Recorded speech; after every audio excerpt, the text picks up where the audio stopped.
As if any of you are going to say you're hating it, but find the snidest way possible of saying you're not having a good time. It's all about that. What? How are you enjoying the con so far? It's pretty damn awesome. Microphone. Yeah. Yeah. We only have Vince is going to scream his answer. You will need to share the mic. Vince and I will have a lot of almost romantic moments when we share this mic. Oh boy. Hello. I feel rejected. Well, I mean, I want to touch on that a little bit later, but has everyone had a chance to say how they're enjoying the con? No, I will say that this is one of the few cons I've been to where I feel like we get to actually go to other panels. Yeah. And stuff. So it's awesome seeing like we get to see just all the. There's so much amazing stuff that we never really get to see that we get to see this time, and so. Yeah, how many of you are panelists? How many of you are hosting things? No? Well, I guess they don't work around now, wouldn't they? I feel like like I saw there's a tank out there. Yes. Driving, it's just amazing. Just the brain. Have you signed it yet? No, man. Mitch has, Mitch has, of course, yes. Speaking of your little bromance there, sharing the mic, Vincent and Giles, I understand that you two go back a little ways, because not all of you know each other, but you two... Yeah, Vince and I have known each other since high school. Hello. We actually went to Disneyland together with the band and the choir. Yeah, we known each other a long, long time. Okay, and then my first cartoon ever, I walk in. This one doing Voltron for us. Who's in there but Vince? Hello. Is that what we did? Was it like an art? No, it was like a French word.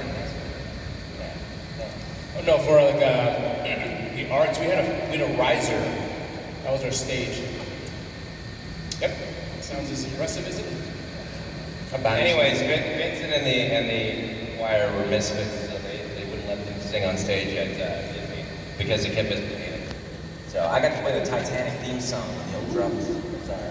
That's our throwback.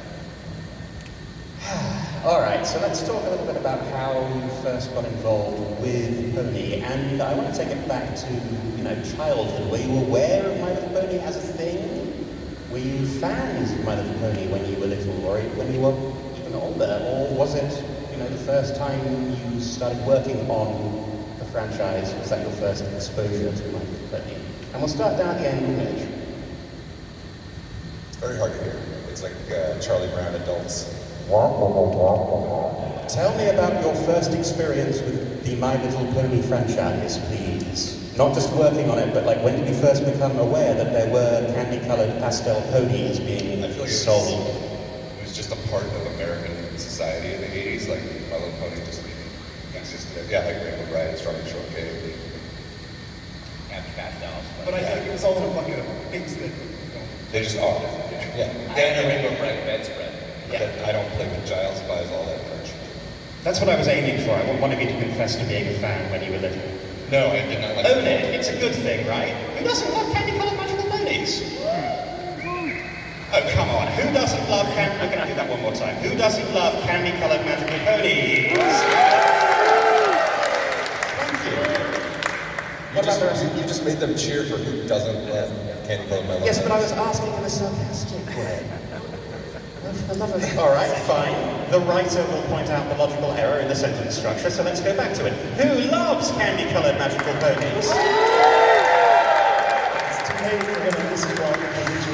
Who doesn't like the knot of the knot? I didn't get much sleep last night because I was wrangling someone who will not mention. Anyway, how many people is this their first TrotCon? Because I know some of you have been here before. Some of you have been here many times and refused to leave. My first TrotCon. There we go. So why don't y'all introduce yourselves in terms of what you did on the franchise? Tom, we talked about you as a writer and artist on comics, but the rest of you. Nick, we'll start with you. I wrote. I feel like it's always hard to know sort of other people's perspective on yourself, but I feel like maybe I'm known for redeeming, bringing back some characters who were maybe not so nice, and then playing with those characters and exploring them, like Trixie and Lightning Duff. And then I also ran Equestria Girls for a couple of years, towards the end, which was really fun. Because there was this feeling that all the eyes of the network were looking at the main show, and we were kind of allowed to do whatever we wanted a little bit, which was kind of exciting and fun, and work with writers that would normally be writing on and then tell the kinds of stories that were cheeky and like sort of like, oh, if you like Pony, here's some stories that are like cool, fun, but also kind of like winky, love, make fun of, but really love Pony also. But those are the things I think. Giles. So I was Vincent's coffee boy. Years drinking coffee as he voiced his 20 or so characters. And then one day, they threw me a pony, and I finally got to place a character. No, I spent years trying to get into My Little Pony. It was like the golden handshake in the animation community, and I just felt so lucky to get to voice Flash Magnus. He's one of the pillars, Rainbow.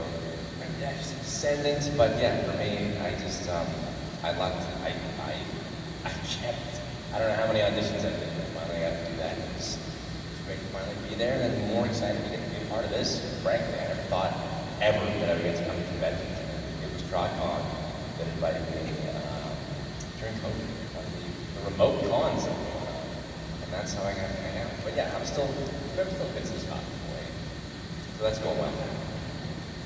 Did he make you buy his Arby's?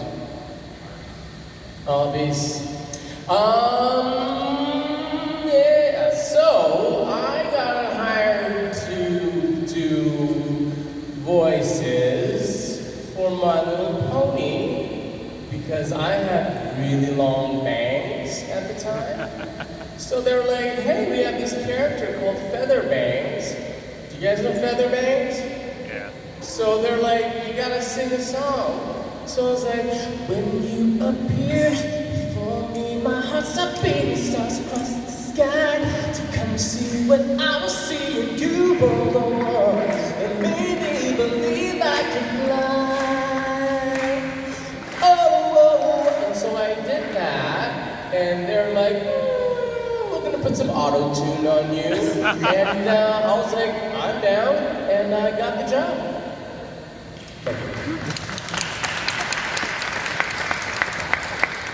Same exactly. And I said, you should just be a writer. I had worked with Lauren Faust on Foster's Home for Imaginary Friends before this, and we had a good experience. So when I heard about the show, a friend of mine told me about it. I emailed her and asked her if I could be on the show. And she said yes. And so I started writing in the 9th episode of the first season.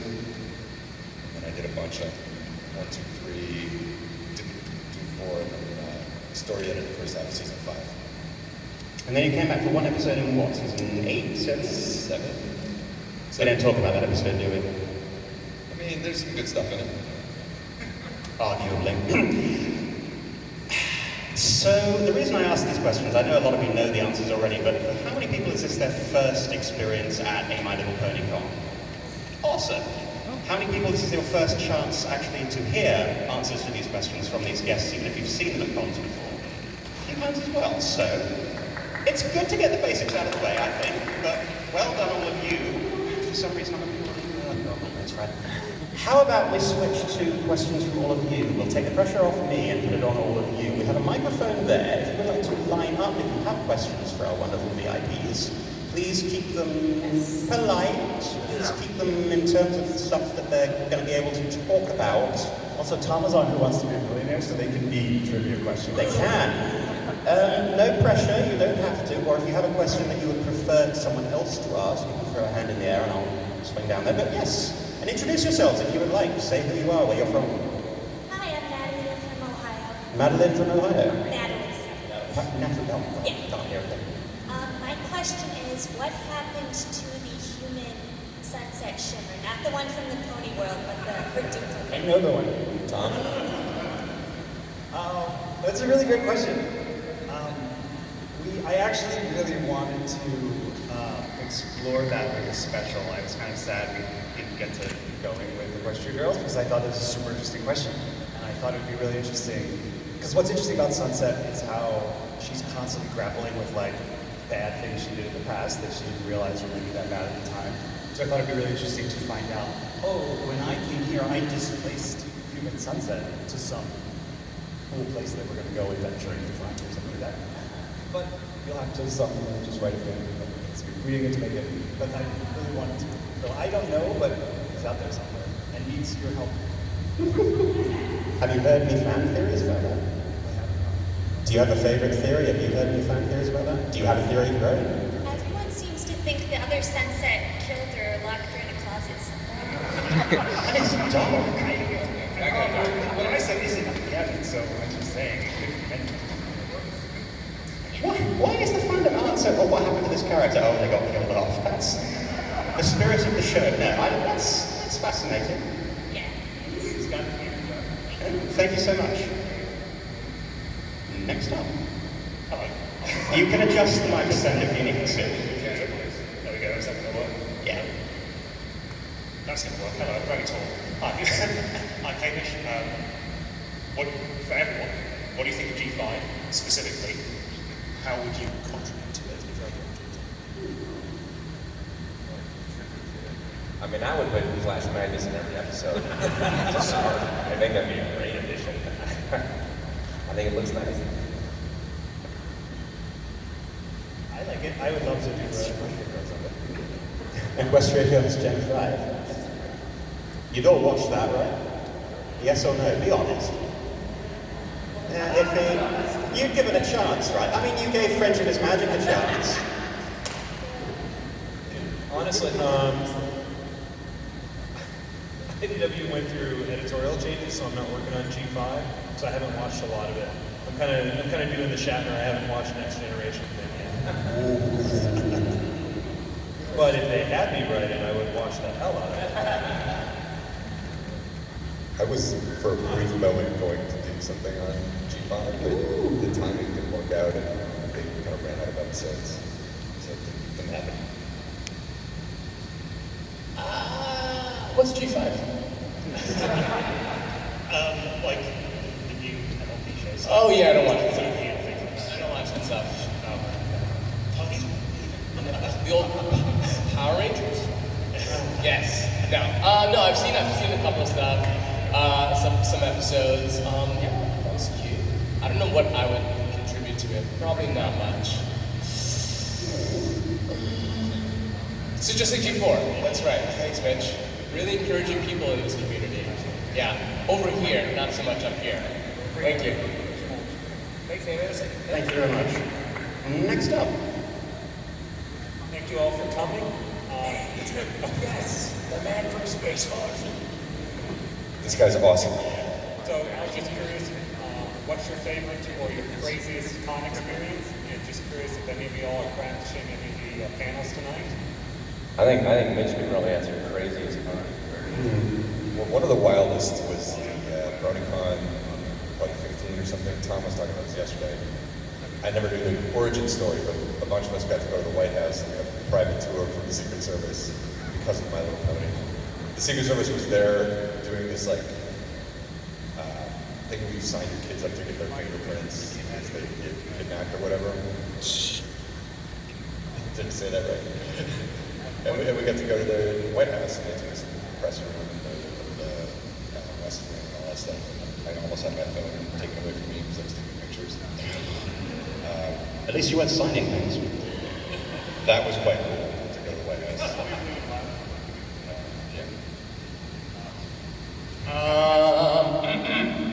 I went to a place that was a bit cooler than the White House. Ottawa? I got to go to LA, EQLA.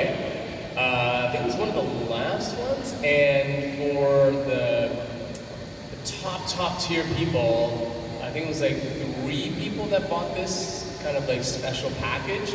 Got to go to Disneyland with Andrea Lippman and I, and we went to Disneyland with a Club 33. And I don't know if you all are Disney fans, but I'm a huge Disneyland fan. So we got to go to Club 33, which is this exclusive club inside of Disneyland above Pirates of the Caribbean. The old one or the new one?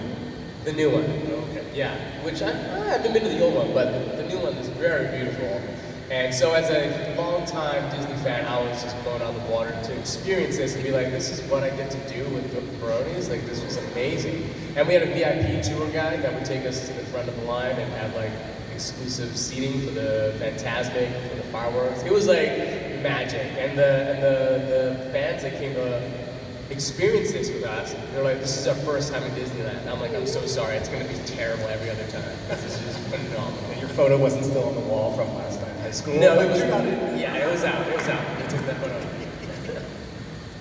I don't have anything of that level. This is literally my second in-person con, and as I said earlier, I just feel really lucky to be here. I never thought I'd get to come. So, were there any crazy stories from the day and a half I've been? Remember that time we had to run back from Arby's? Yeah. So we were at Arby's and a Q&A was going. I feel like And like there was like these machine guns. this is a challenge, though. Give Giles a really interesting, weird con story by the end of the weekend that beats the Arby's story. So it's a low bar to clear. This is sort of a non-story because I don't remember specifics of it, and maybe it's for the best. But like, my first con was Bats Con 2015-ish, maybe 2016, I don't know. And that one is in the hotel, so everyone is just in one big place, which also meant that like I just remember the last night just being in sort of a big herd of people and just sort of going from room to room, and it's like each door would open and there would just be no matter how many millions of dollars, and I couldn't have told you what was going to be inside each room, and then it was just like, no, this is amazing and crazy. Okay, go next door. Show me what's going on. Oh my god! It was really, really crazy and strange and fun. I can't tell you. No, it's super weird. But I went to TrotCon, stuff happened, we'll skip over it. But at the end of it, Jillian, Ingrid, and I were smoking cigars in my convertible as we drove back, and it was fantastic. Well, the first time I met Mitch was I think it was in Dallas, I think. And I heard about this guy who signs everything, and I was like, ready for this like super flamboyant, aggressive guy, and he's gonna come over and he's like, hey, I heard Mitch wants to sign you. I was like, what? Just bring it on. I was like, he comes over and he's like, hi. I'm like, hey, you Mitch? Can I sign you? And I was like, oh, sure, okay. So he signed my pack. And then later on at Minneapolis, yes. And then later on in Dallas, he was like, hey Vince, can you sign this pumpkin? I'm like, why? He's like, well, we're gonna give him money for the charity auction. Can you sign this pumpkin? I'm like, okay, sure. So he signed this pumpkin. 10 minutes later, he runs back. He's like, hey Vince, do you want to punch this pumpkin? I'm like, why? He's like, we're gonna get way more money if you punch this pumpkin. I'm like, okay. And I was so worried I was gonna break my hand, but Mitch held the pumpkin, and I punched the crap out of that pumpkin like 8 times before I got through. And I actually like elbowed him one time too.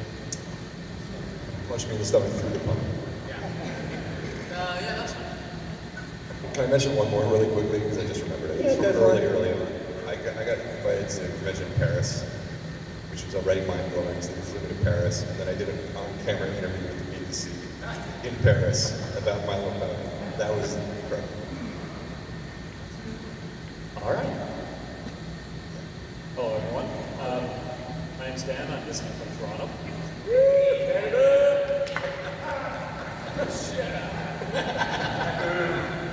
I'd like to ask a little follow-up question from the first question that was asked, mostly for you, Nick, about the question for girls. Since, unfortunately, we didn't really get like a complete canon wrap-up of Sunset Shimmer's character arc, I was just wondering if there were any ideas that were floated by the writers that were of interest to you that you thought, this might be a good way to wrap up the arc that never got made, or do you have any stories about that you're able to share? Yeah, I can vaguely remember this was sort of tied into your question that the last thing we got to make was a bunch of winter's short specials. It's a special with like sort of several little vignettes in it. They came out really great, but before we settled on that was originally going to launch this other arc, and it was going to be about Sunset kind of trying to teach the other women about heartswarming and just what it's like in Equestria, and then that would sort of bring up the memories of like, oh yeah, I left Celestia right sort of during Princewhateverer and sort of what had like a bad Christmas in the past, and that was going to kick off what happened when I left, and what did that spell do that I used? It was all going to kind of be tied together into that. So sort of a vague answer, but because we didn't actually get a chance to pitch on it, but it was going to be so good. Okay, yeah, that was really interesting. Like just being able to tie Princewhatever to the Equestrian Girls universe. It's a great way to put them both together. So yeah, thank you for sharing that. Yeah. All right, and Vincent, I just want to say I'm totally jealous you got to Club 33. I'd love to go there someday myself. You should be. Yeah, I totally am. So thank you. Thank you. It is one of those places where if you have to ask how to go there, they're not going to let you in. It's a backslapping secret handshake business. But yeah, go ahead. Hi everybody. I am Depeche Mode from Philadelphia.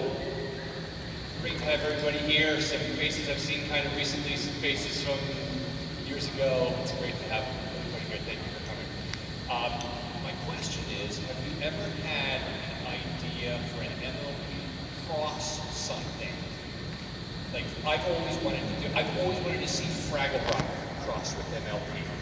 I would think it would be a great adventure, like the Fraggles could ride on their backs, and they kind of pair up based on their personalities, and Red Fraggle would ride Rainbow Dash, obviously, and things like that.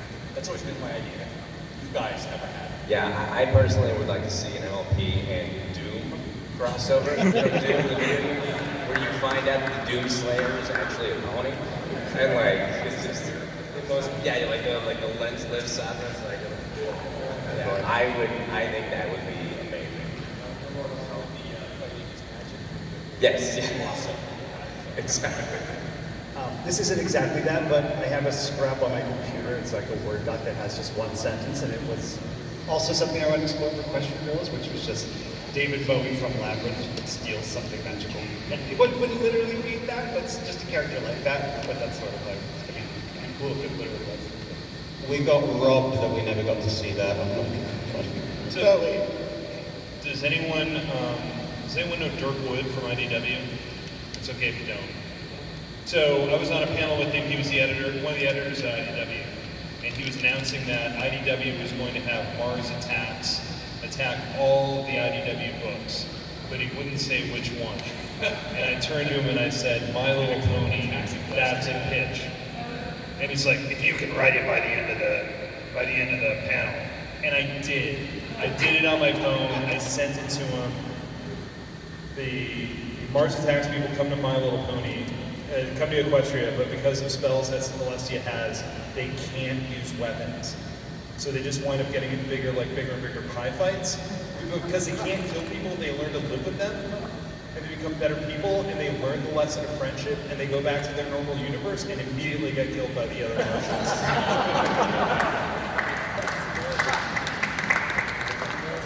And then I got an email from Dirk going, oh my god, I didn't realize you actually did it. I didn't mean to actually do it. I got nothing. I don't even answer it. I got nothing. Thanks, guys. Thank you. I would have put money on you mentioning Star Trek. Oh, I don't know what I do now. Hi there. Hello, I'm Nolan, an Ohio pony, and I'm curious about the writers and what they're most proud and least proud of that they've contributed to the series. Yeah. Both of them.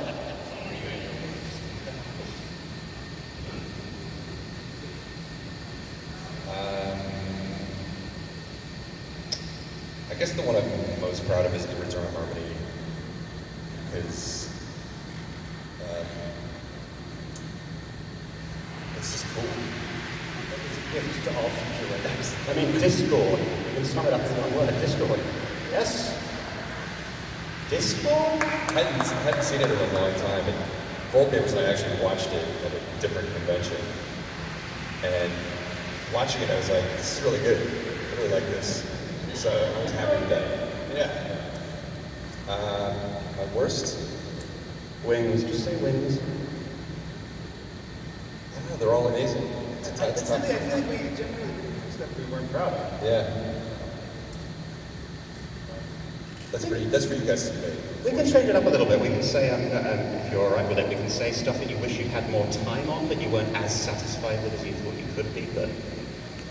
Yeah, I mean, I also don't want to bag on any episode that people like and make them feel bad for liking it. But I do remember just wishing I had more time with, what's his name, Mudbriar. It's like Maud gets a boyfriend. See, I didn't have enough time to go to the character's name. I wanted to have a B story in that episode about the sisters in Pinkie Pie that was going to give it more heart to it, and then that kind of never came together. And I just remember feeling like, oh, I wish this episode had more to it than it ended up having. Well, who wrote this? It might actually be Magical Mystery Tour just because of the circumstance. It was supposed to be the end of the show. And I wanted it to be a two-parter. There just weren't enough episode slots. So it had to be a one-parter. And I wrote it as the series finale. And then long after I was finished, they got a fourth season. So they had to go back, and I was done. They had to go back and change to lead on to more seasons. So it would have been cool if we had known that in advance and could have prepared for that and not written it as a series finale. But that's beyond our control. I would have liked to make the Evil Pony arc 4 issues, because then I could have done more with Rainbow Dash. Like, they kind of capped me at 3, so she got the short end of the stick. And I wasn't able to, I couldn't convince Hasbro to let me do what I wanted to with Nightmare Moon. Because the whole gag in it was going to be that she didn't ever turn into Nightmare Moon. Like, she'd already faced her dark side, so the water didn't have any effect on her. I'm also really disappointed that Hasbro caught that I was trying to put a wake in a My Little Pony comic. And they caught that, and then that's not in the script, but I think it would have made it better. It would have been really subtle. Like, you wouldn't have gotten it if you didn't know what it was, but if you knew what it was, you totally knew what it was.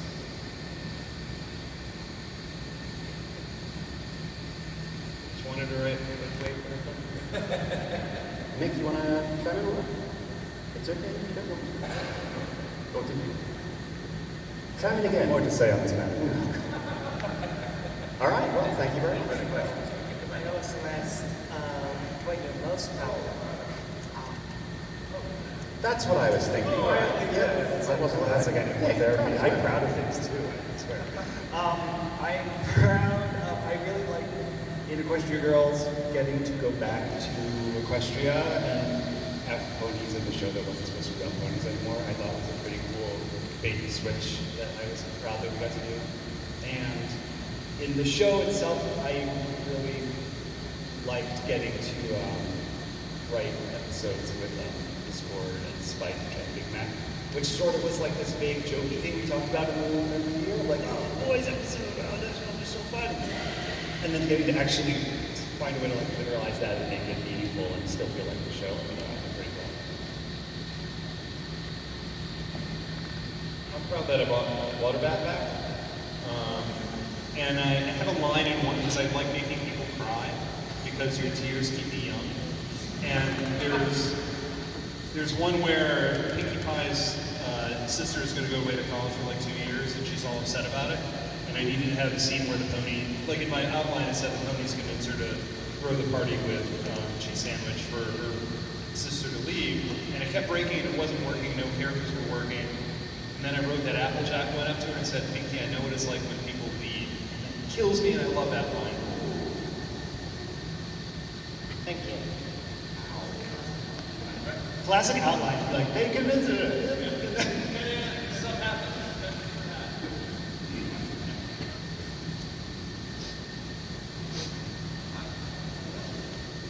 So, if money and legal were no issues, what's one project to the bottom of your heart you'd love to do? Either with LP or something else.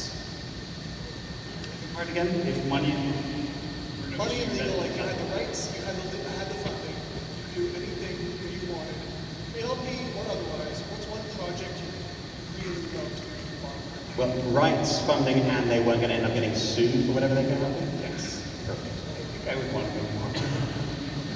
More out there, but I'd say.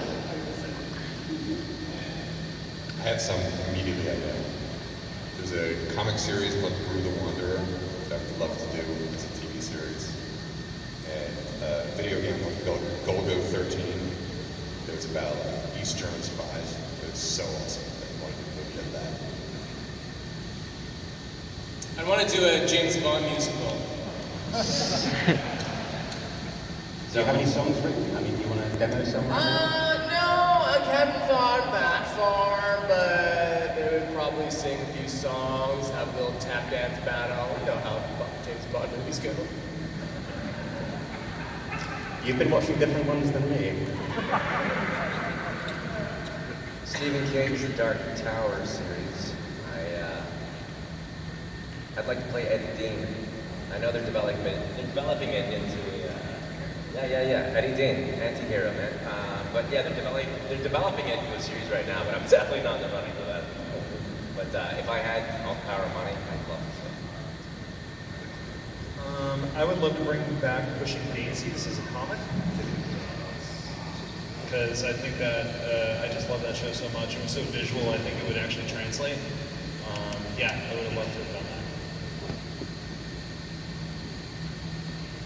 Can I ask a slight elaboration? Is how this being MLP con, you wanted to say more MLP. What more MLP do you think you want to do? It's just a really well-built show. The characters. I mean, there's also this thing I think about when it's fun to kind of talk about who's the best pony, but really, like, just thinking about it as a show and the writing. It's like the character's good because they're against other characters. You know? So none of them work in a vacuum, and it's just so beautifully. It's like a sparkling gem the way the thing works, and it's a joy to write, and people are great. I guess in the spirit of the question, I swear I wasn't just like answering it, but I guess. I really like old Nintendo games, so like Blaster Master, Mega Man, just something in that spirit. And those things really mean a lot to me. To find a show or something like that would be really fun. Because you said legal, I would love to do a Star Trek story with Harry Mudd and Cyrano Jones. And I wanted to do The Sting or Mudd's 11, but the problem is that Paramount went and they got the likeness rights to every actor who ever was on Star Trek, except those two actors have no kids. So there's no one to sign off and they can't use those characters. So like when they brought Harry Mudd back in the comics recently, they had to use Ryan Wilson because he played him on Discovery. So yeah, I would love to do that. Yeah, thank you so much for the question. Who's next? All right, I guess my question is for Emery Lawson. Like, so in writing the episode, Slice of Life, how'd you choose what projects in the fandom to reference? Because there's so many out there, so many artists out there. How'd you choose which ones to reference and which ones not to? How did you convince them to let you do it? I have a question. I'll tell you guys what I've never told anybody. I got a lot of help from full papers down there. Some of the really obscure fandom stuff, I didn't know anything about, and I was gifted it. A lot of it I went on the... I never thought you were allowed to tell anyone that, but thank you. Who cares? I went on all the wikis to kind of figure out who the main background ponies were. This was the question earlier about what you're proud of. I'm definitely proud of that episode because it's the only one. I didn't go into writing because I like fighting with people, but often you have to.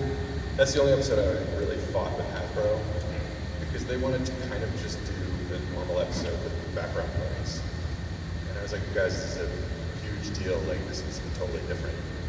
And I can show you massive text exchange or email exchanges with that where I said, no, it can't be that. It has to be this. And they did. They let it happen. And then I sent this like manifesto to DHX, and I was like, you guys need to go even farther and put as much stuff in as you can. So a lot of the references in there were from them, weren't even in the script. It was just my whole idea was like, this is, can I swear? Like, this just needs to be batshit insane. Every reference you can think of, every background pony, they all have to be in there, and then they twirl through each other's storylines, and it all comes together at the end of this giant crash. And then the wedding's really sweet. So it was hard to do because it's not my nature. But I went into the office with the executives and said, "No, you have to do it this way," and they did. So it worked.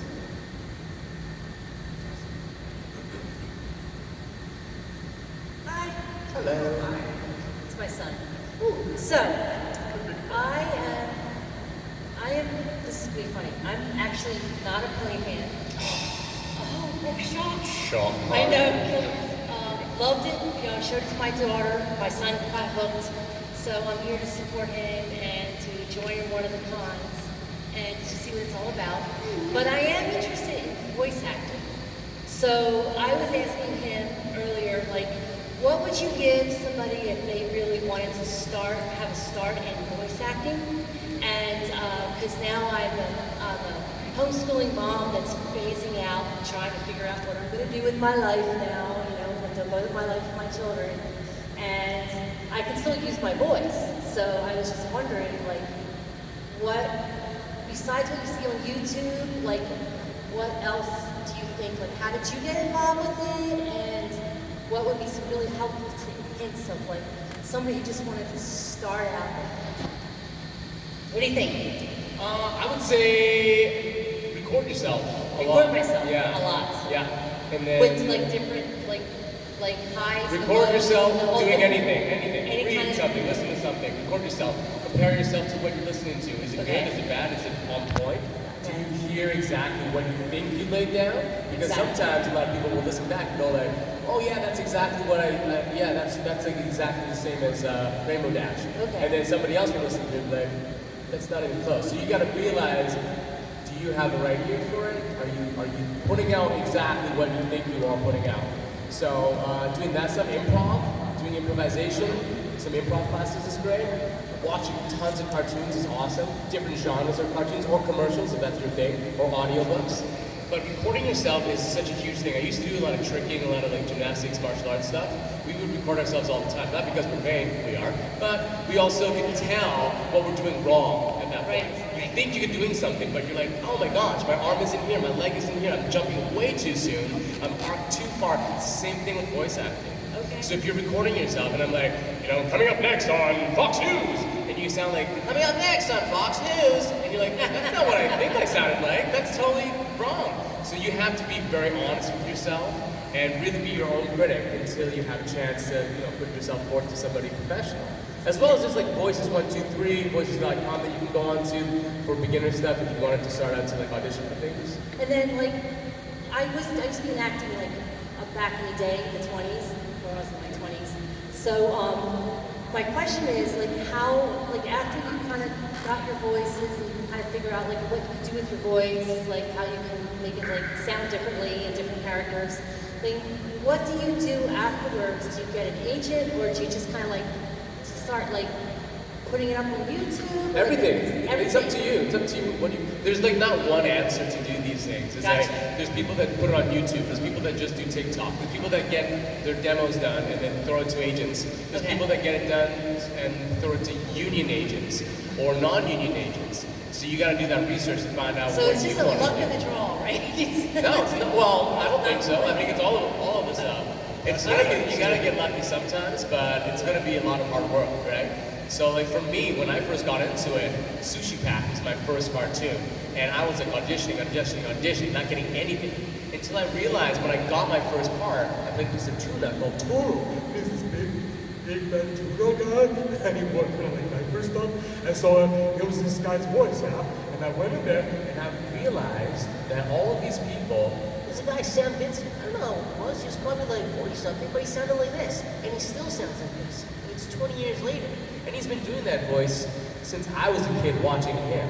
So I gotta be better than all of these guys who can still sound like this and sound like this in order to get in the room and be worthy of sitting next to all these guys. Okay. So it's like, you gotta put that hard work in. That wasn't just luck. That was a lot of hard work that I had to put in. And especially, you know, this is why I got into voice acting, is because I look like this. When I started this business in 2000, all the roles that were available to me were gangsters that talk like this. All gangsters, tattoo here, tattoo there. I want to shoot this place up. Or a laundromat owner, or a delivery guy.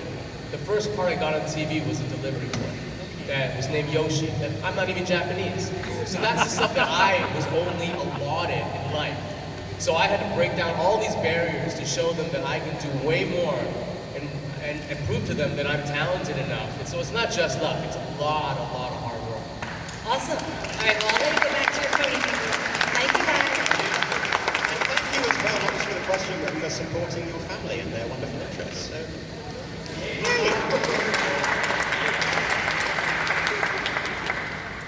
Hi there. So I'm a fairly new fan. I'm about to season 4. I haven't finished the full series, but I've really loved what I've seen so far. You guys have done great work.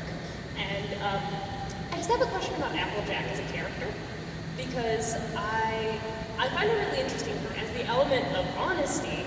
There's a fair number of episodes pretty early in the series where she's not the most honest character, but where she is always honest is in her work. And I guess for me, it kind of got the impression that she's more definitely in work. She's a figure of integrity, which is something I definitely appreciate. I always try to take that in all the work I do, every job I go into. I try to bring as much honesty and integrity into it. But I guess I wanted to hear from actual writers of the show, like what you think about that concept of basically she is a hard worker and her character seems to be a lot about the work she does, but she's also a good friend. Do you think that both of those elements are important to her character? I'm assuming the answer to that is yes, but what do you think about like the idea of, is her honesty showing more in one or other of those aspects, or does she struggle more with one or the other of those aspects? I mean, I can say that with the honesty, I know, I remember we definitely thought about it in a couple of aspects. There's sort of like the, how is Applejack funny honesty, which is like, she'll say the thing that everyone's, afraid to say, and she'll just say it like, what? And then have that kind of stuff.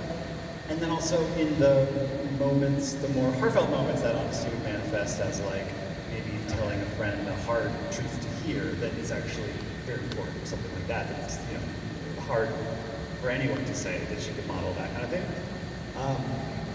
As far as working goes, I know she's one of the characters because her family also works in the farm, and so it was sort of like, it's easy to tell those stories. And so I think sometimes maybe we needed to those, but then I think we tried to show the honesty more through the interpersonal stuff, I think. Gotcha. So like the fact that more so the thing I'm seeing of her being a worker of integrity is just because she's part of a family, it's more so that way, but her character and the part where she shines is through her friendships, is just what you're saying. I think so. Gotcha. I always, she was really hard for me to unlock. When I was pitching, she was one of the characters I was taking immediately when I was doing the individuals, because Katie Cook wrote a story with her. But for me, I always wrote her excessively earnestly, but it didn't mean that she spoke earnestly. Like, she would never do anything that felt dishonest, but when you're trying to talk to friends, you get into this whole complicated situation. Like, it's in relationships, you can't be completely honest with the person you're with because they're the person you're closest to, and you don't want to say things that hurt them, but you're not trying to be mean. And it's like this whole, almost, mutually assured destruction kind of thing, where it's like, I don't want to tell you that I'm bored here, but you know me really well, so you know I'm bored here, but I can't tell you that. Right. But she always acts earnestly, so the things that she does are always honest, even if she's not saying the honest words at the time. I think that honesty in a friendship is very nuanced, and so I think that it's really interesting you pointed that out, because one of the moments I noticed is like, in Art of the Dress, she's not the one who tells Rainbow Dash. She's not the one who tells Rarity the truth that they don't like the outfit. It's Rainbow Dash who's blunt that way. But yeah, what you're saying, she's always honest in her actions. Right, she's honestly supporting her friend. Like, when your friend calls you at 3 in the morning and says, "Were you up?" and I'm like, yeah, sure. Like, you called at 3 in the morning, there's got to be something. Sure, yeah. I think it's really insightful to notice the work element. I think if you asked her, she would say, yeah, it's an honest day's work is just as important as literal honesty. Sure. And then, Nick and I write an episode and then 5 other episodes happen that we don't really know anything about. So some other idiot writer might be writing lines. Sitting right here. That was a joke. But in Return to Harmony, where Discord curses her and she starts lying, she's really bad at it. And tells these totally over-the-top, ridiculous lies, which I thought was kind of funny. Yeah, I thought that was hilarious. But yeah, it's not like a literally she only ever tells the truth. It's more her soul, which I think is what you picked up on. Yeah, and I just wanted to congratulate you on that, because I think that's a nuance that a lot of people don't seem to get about people who are honest. So yeah, thanks. Applejack doesn't get enough love and respect from the family, so I'm thankful for that.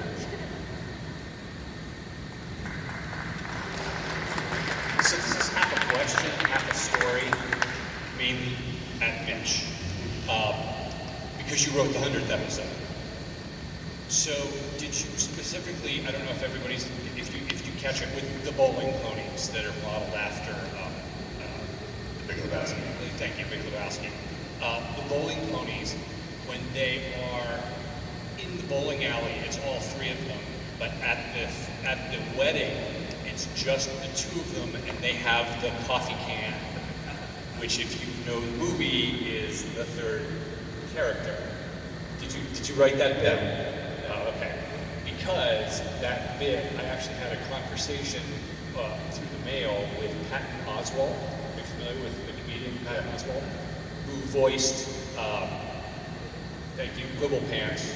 His wife, Meredith Salinger, voiced Winsbridge, right? Or no, that was the little girl. Patton Oswalt and Meredith Salinger's daughter, Patton Oswalt's daughter, voiced the anyway. I had a conversation with all that, and I pointed that out to Patton Oswalt about, because he's a big Lebowski fan, I pointed that out about the coffee can, and he thought that was the coolest thing, and he asked me, like, on Twitter, retold that story. Oh, wow. Yeah, so I didn't, if that was you specifically, I wouldn't have kind of given you the prompt. No, that was another piece where I They just- obviously had a scene with them because I wanted as many background as possible. Right. But then told the Canadians, you guys go nuts. And It's one of the stuff reasons like the that. show is so good. That on a lot of shows, at each stage, it kind of maybe just stays the same, or God forbid it gets worse. But this show, everyone's putting so much into it that, like, you would see the storyboard come back, and there were jokes that you hadn't even thought of, or like story points, and then background art, and just at every level. It's Right, like that. that's, I mean, referencing the Big Lebowski is cool. Going to coffee can level is like, really, anyway, thanks. I like coffee can level, that's a good. That's good. Shortcut. So I was just curious, whether it be the show or the comics, we get to see the finished product. What is a crazy or memorable story from behind the scenes that we never get to hear about? It's really tricky because we're freelancers, so there's not much of a scene. Like, we would go to the Hasbro office and go into this back closet that quite literally had no windows and had one door, and there were chairs stacked in the corner, like a storage room with a whiteboard about this big. I'm not exaggerating. And break the stories for one day. The rest of the time, we're at home. So it wasn't like, and then all the animators and storyboard artists and voice actors and everything, they're all in Vancouver. So there's not much scenes to be behind. It was like we'd go in, you have one day in the office, the rest you're at home by yourself, and then a year later you see it on TV. So there's probably good behind the scenes stories from the DHX crew. I mean, this is maybe like a little bit oblique to what you're asking, but I guess a marginally interesting thing to me. No, I can say it this way.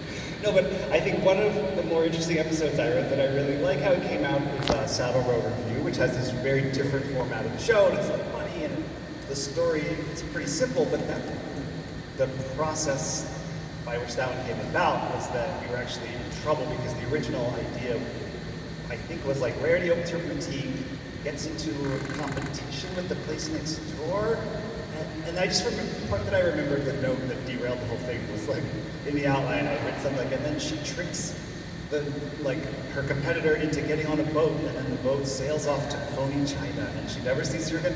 It was crazy, and then they were like, Rarity would never do that. What is the story? It was like,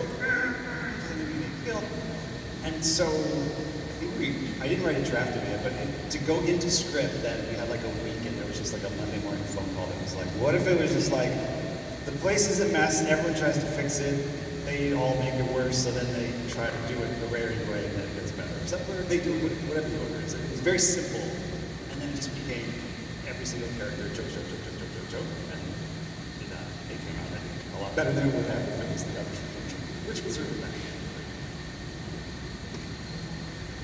I did have, one of the stories I worked on went through like 18 different changes. It was weird.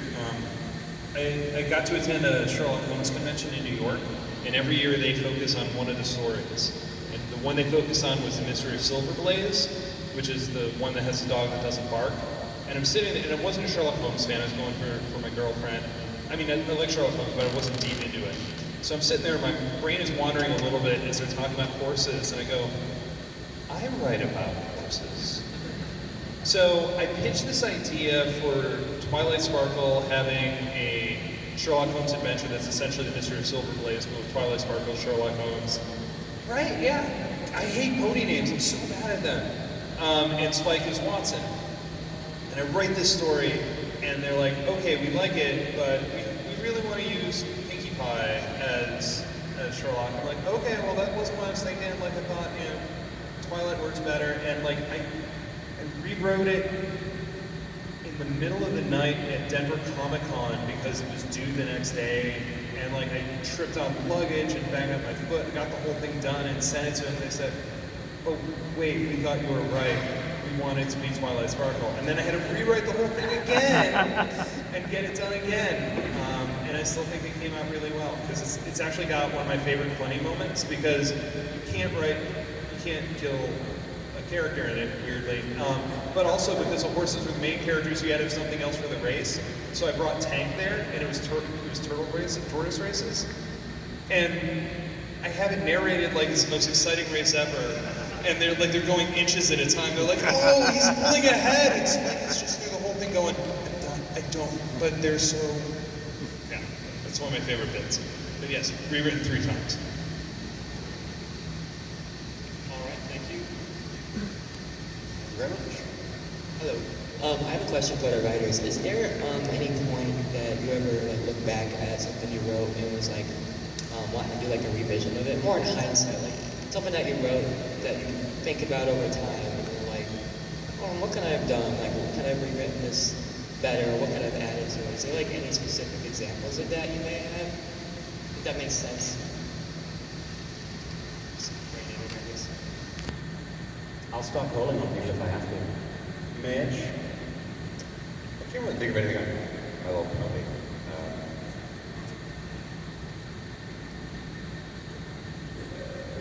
I mean, there's always things that I would redo.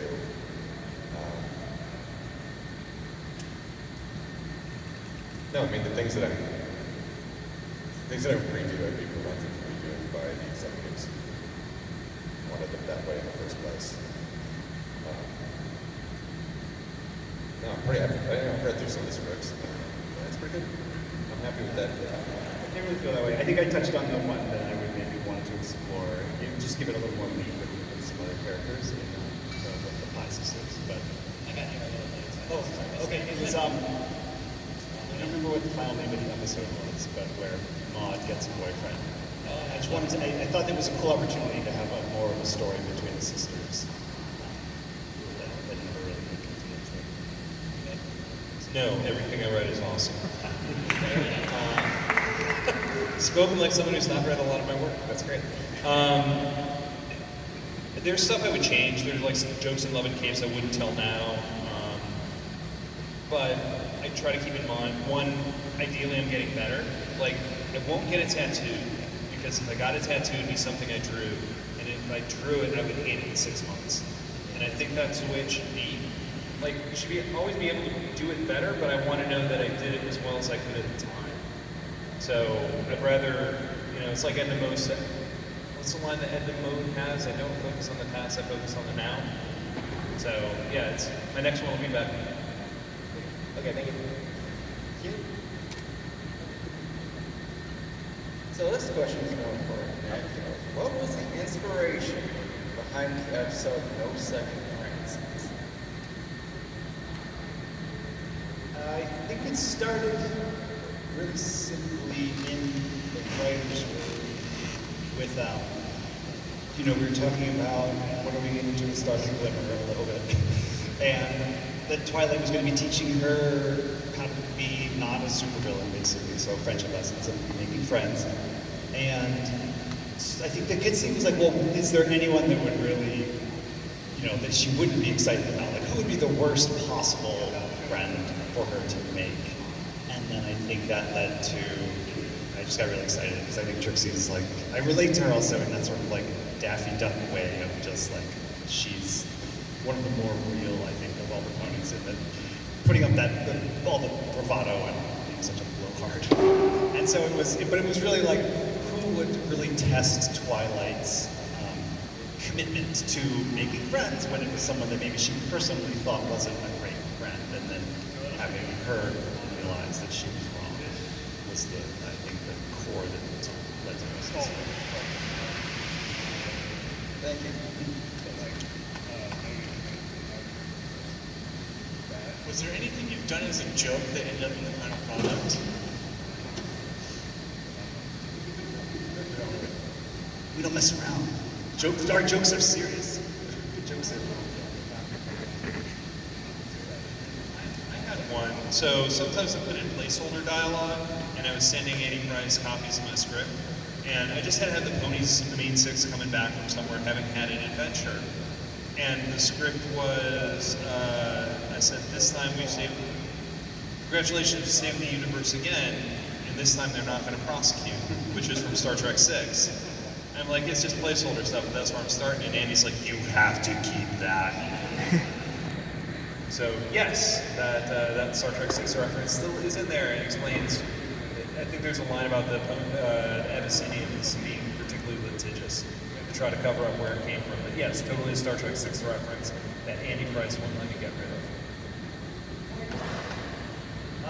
Because it's like you don't want to like put in like naughty stuff to try to get away with things, and you don't want to waste people's time. But I don't remember which episode it was in, but I definitely assumed that Josh Haber was the story editor. I was like, well, Josh will obviously take this out and put something else in, but I'll make Josh laugh, and it's not a big lift, which was Discord saying "Oy vey," and I was just like, well, that clearly won't stay, but I think it's funny. Josh will think it's funny. He'll change it, and then it just kept not changing in each draft. And I was like, well, they're not going to change it. I'm not going to change it. I think it's a good show. That makes me happy. That was kind of good. I had a line in Cutie Monk Chronicles, I don't know if it's in the show or not, where Applejack's flashback, she sits down to have dinner and she's like, oh, thank God, I'm so hungry I can eat a horse. I don't know if it made it through or not. Did it? Is it in there? I don't think so. No? I tried.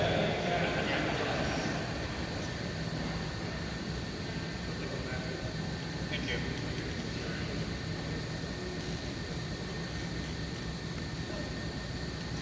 I was curious if, between like writers, not like once it gets submitted, stuff before that, is there anything that like was really hard to agree on between like character stories or just design in general? Don't have to name names, don't have to like call anyone out on this. Yeah, I've told the story so many times, I feel like it's boring. My last episode was not the best. I was given this premise where the ponies read the friendship journal, and what the premise was. Everybody starts to hate them. They become famous because of their friendship journal or something. They publish it. Right. And there was just certain fundamental elements of the story I didn't get. Like who was learning the lesson, what the lesson was. Without it, just really felt mean. Like, why are we taking these characters we've grown to love over 7 seasons, having everybody hate them? And so I tried to mention this, like, this story needs to have somebody needs to learn something for it to be a full story. And they just were not interested. They were just like, shut up and write it. So, that would be mine.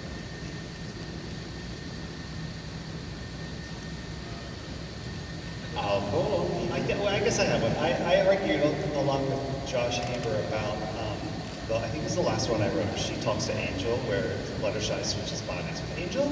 And I really wanted to try, anytime there's a body switching story, it almost feels like this rote. The lesson must be appreciating each other's, point of view.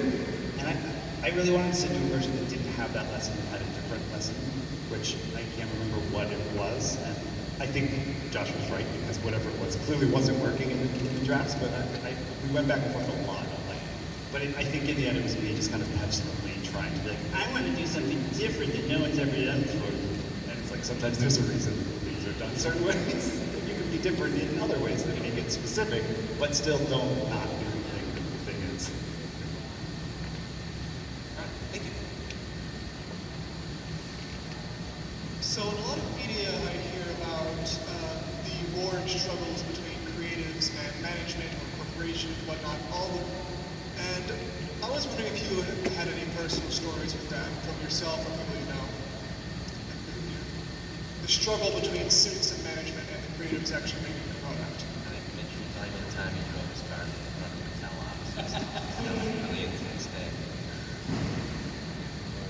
So things like least favorite notes you've received, for instance. I wrote the Star Trek comic that came with the Picard Blu-ray set, and the instructions I were given.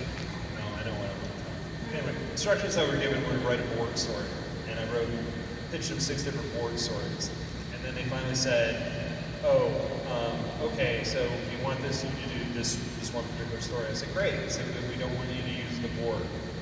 I'm like, "Well, they were kind of a big part of it because that's literally what you told me to do." But okay, sure. The one that killed me though was, do you remember that Hasbro was doing Transformers of different media cards? So they did Back to the Future, and the DeLorean was a Transformer. They did a couple like that. They were going to do Top Gun, and they wanted me to write Maverick as a Transformer, and I wanted to do this so badly, and it just got caught in notes and development hell and the pandemic, and it never happened. But it's one of the things I was proudest of, because so I got my picture taken with James Tolkien, who played the captain of the Enterprise, the aircraft carrier, and I have a picture of him yelling at me because I just wanted someone to yell at me and tell me that my ego is writing checks my body can't cash, but I'm the best they have. And I just so wanted to write this Transformers thing, and it never happened. It just got noted to death and then disappeared.